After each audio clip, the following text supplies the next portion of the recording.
ফ্রেন্ডের মেয়ের জন্মদিন উপলক্ষে আমরা 5 জন বন্ধু মিলে চলে গেছিলাম বন্ধুর বাড়িতে। এখানে এসে দেখতে পেলাম আমাদের কাকাই রেডি হইতেছে, আর এদিকে দেখতে পেলাম যে বন্ধুর যে ঘরটা আছে খুব সুন্দর করে সাজা রাখছে, তার ঘরে কোনো দিকে জায়গা নাই যে কোনো কিছু আর লাগানোর মতো আমার কাছে। তো যাই হোক, এদিকে কাকাই দুষ্টামি করতেছে দেখতেছো। তো আমরা দেখার পরে ওই দিনটি চুপচাপ বসে খুব শান্ত হয়ে বেরিয়েছি, দেখতেছো নি কথা শুনি আবার যা কম তাও শুনবো।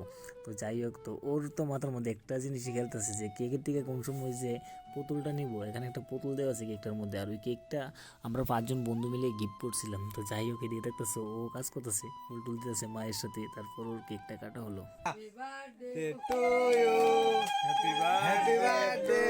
কেকটা কাটা হয়ে গেছে কমপ্লিট। তারপর এক এক করে ছোট কাকাই তার ছোট বোন টোন তারা কেক টেক খাওয়াইতেছে। তো যাই হোক, প্রথমত কাকার মা আশীর্বাদ করছে, তারপর পাপা, এক এক করে সবাই।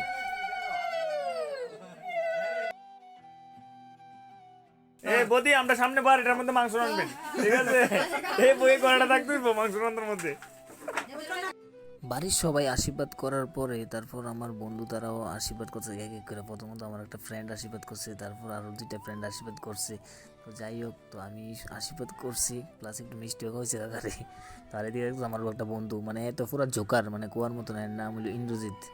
সে মানে যেই গ্রুপটার মধ্যে আছে খুব মজা হইবে গ্রুপটার মধ্যে। যাই হোক, আজকের মিনি ব্লগটা এতটুকুই।